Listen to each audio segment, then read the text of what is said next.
comme définition, je dirais que l'addiction, c'est simplement cette incapacité, malgré toute la volonté qu'on peut avoir, cette incapacité à se défaire d'une activité.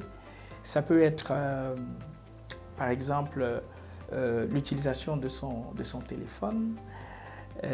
Ça peut être la lecture, n'est-ce pas, sans arrêt, même quand on est fatigué, même quand on a le sentiment que le fait de lire impacte notre vie sociale, notre vie professionnelle, lorsqu'on ne peut pas s'en défaire.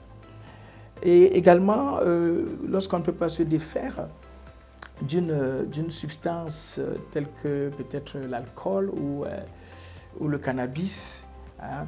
On sait que ces choses-là sont en train de causer un dommage, n'est-ce pas, sur le plan biologique, sur le plan physique, sur le plan intellectuel et sur le plan social.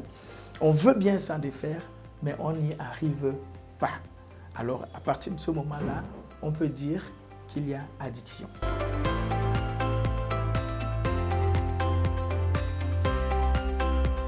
La première chose qui doit interpeller le parent, c'est le changement de comportement chez l'enfant.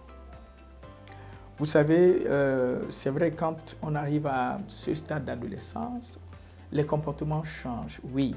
Mais si on observe des changements assez significatifs chez l'enfant, par exemple, l'enfant qui s'isole, l'enfant qui rentre tard, l'enfant qui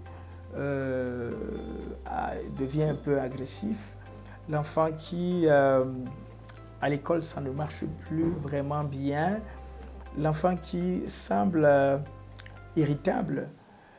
Je pense que c'est des comportements ou bien des signaux qui devraient interpeller le parent. Je ne dis pas que lorsqu'on observe ces comportements-là ou bien ces modalités comportementales, forcément, il y a addiction. Non. Mais en tant que bon parent, il est tout à fait logique que cela nous interpelle en tant que parents pour que nous essayions de voir s'il y a un problème ou pas.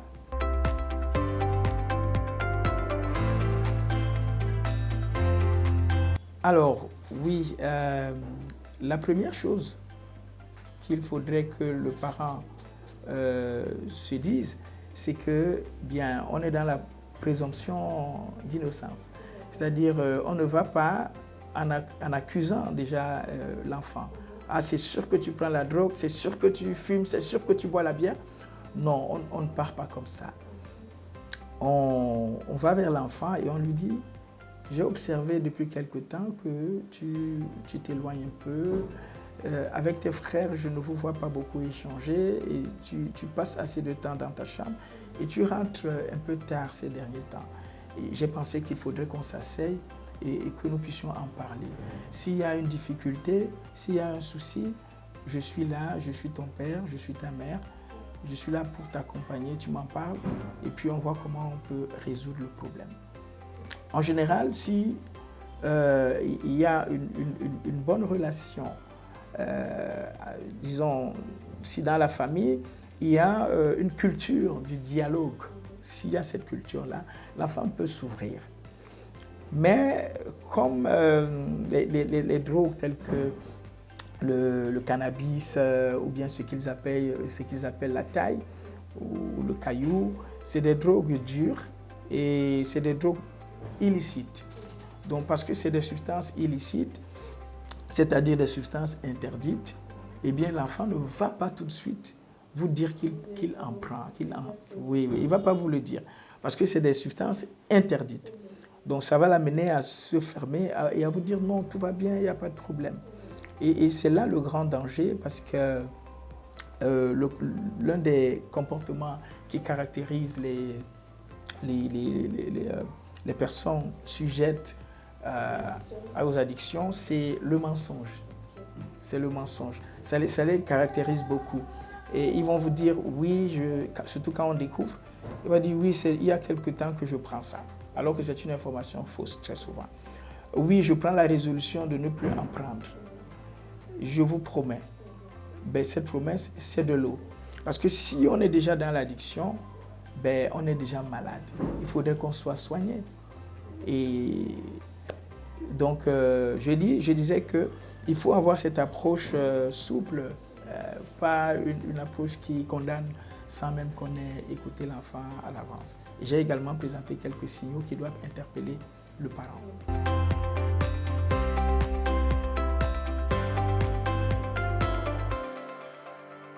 Ok, c'est bien de signaler l'établissement scolaire.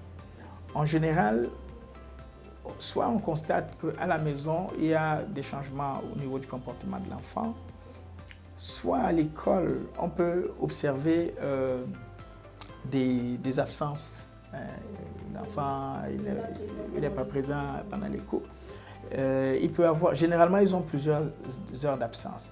Parce que quand on est déjà un sujet addict, surtout ceux qui ne consomment pas seuls, il y a la force, la pression du groupe qui va les amener souvent à se retrouver et à avoir le sentiment que la vie même, c'est quand ils sont entre eux. Et quand ils ne sont pas entre eux, ils ne sont pas en train de vivre. Donc, du coup, ils vont trouver le plaisir à être plus avec les amis qui consomment ces substances-là. Et cela va avoir un impact sur leur régularité à l'école. Et les notes vont parler d'elles-mêmes. Et quand les enseignants observent cela, ça va être un conseil de discipline où on va convoquer les parents et puis on va discuter sur la question. Et généralement, on émet les hypothèses. Parce que quand on est sujet à la drogue, surtout les drogues fortes telles que le cannabis, la taille, les choses comme ça, le comportement sera fortement altéré. On va voir l'enfant qui est irritable en classe, on va voir l'enfant qui réagit de façon assez brutale, même parfois vis-à-vis de ses enseignants, dont l'autorité de l'école ne lui dit plus grand-chose. Et ça interpelle vraiment les enseignants. Ils se disent, mais il y a quelque chose qui ne va pas chez cet enfant. Nous ne l'avons pas connu comme ça. Et là, on va donc émettre les hypothèses. Est-ce qu'il appartient à un groupe de personnes qui prennent la drogue? Est-ce qu'il y a des conflits à la maison? Est-ce que ce n'est que l'adolescence? Bref, on va se questionner et avec le conseil de discipline, les parents aidants, généralement, on arrive à mettre le doigt sur le problème.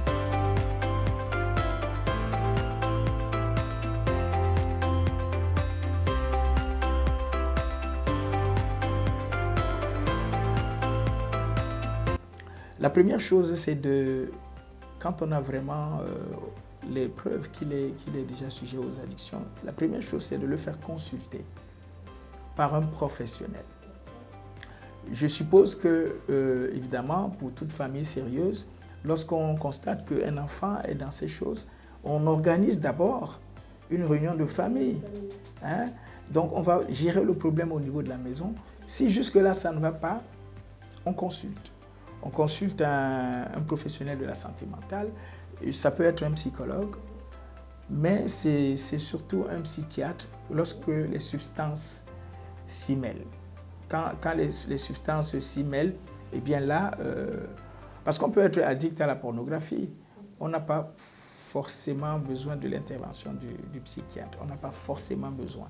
Mais le psychiatre peut aussi calmer l'anxiété de la personne qui est sujette à l'addiction à la pornographie ou à d'autres activités qui ne sont pas forcément l'ingestion des substances psychoactives. Mais pour ce qui concerne l'ingestion des substances psychoactives, telles que le cannabis par exemple et les autres drogues dures, c'est bien que l'enfant soit pris en charge par un psychiatre pour déjà réduire l'anxiété, comme je disais tout à l'heure. Et si peut-être l'enfant a développé il a fini par être coupé de la réalité, c'est-à-dire une sorte de psychose cannabique ou d'autres formes de psychose qui ont altéré la personnalité de l'enfant, eh bien là, le psychiatre va également toucher cet aspect avec des antipsychotiques, ils s'y connaissent très bien, qui vont amener l'enfant à retrouver, ses repères, parce qu'il est souvent finalement en rupture avec la réalité. Donc ça, c'est ce travail qui doit être fait au niveau du psychiatre. Et maintenant, après cela, lorsqu'il est stabilisé, il est bien que le psychologue prenne le relais pour aller chercher les facteurs qui auraient favorisé et qui maintiennent les facteurs qui ont favorisé que l'enfant soit dans ces addictions et les facteurs qui participent à le maintenir dans ces activités-là. Et le psychologue va maintenant se mettre à accompagner l'enfant avec généralement une psychothérapie bien connue. C'est les psychothérapies TCC d'orientation motivationnelle. Donc, les thérapies motivationnelles avec un fond TCC. Donc, c'est connu. Avec cette approche, on est sûr qu'on peut vraiment accompagner l'enfant. Mais il y a d'autres formes d'intervention. Ça peut être des interventions de groupe où les enfants échangent leurs expériences sur les addictions et essayent de partager les voies de sortie qu'ils ont explorées et les résultats que cela a donné. Bien entendu, il faut également voir au niveau des familles, parce que tout à l'heure je parlais des facteurs qui auraient conduit l'enfant à cela et les facteurs qui maintiennent l'enfant dans ces choses. Très souvent, ça peut être dû à un problème un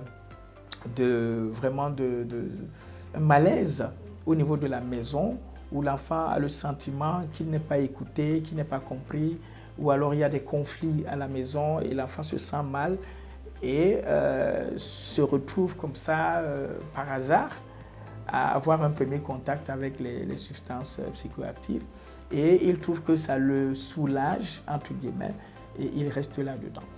Sans oublier que les substances elles-mêmes sont des produits qui sont addictogènes, c'est-à-dire au niveau du cerveau, ça amène l'enfant à vouloir prendre et en prendre encore.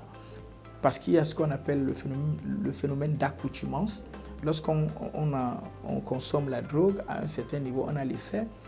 Si on consomme après peut-être 1 ou 2 mois les mêmes quantités, on n'aura plus cet effet-là.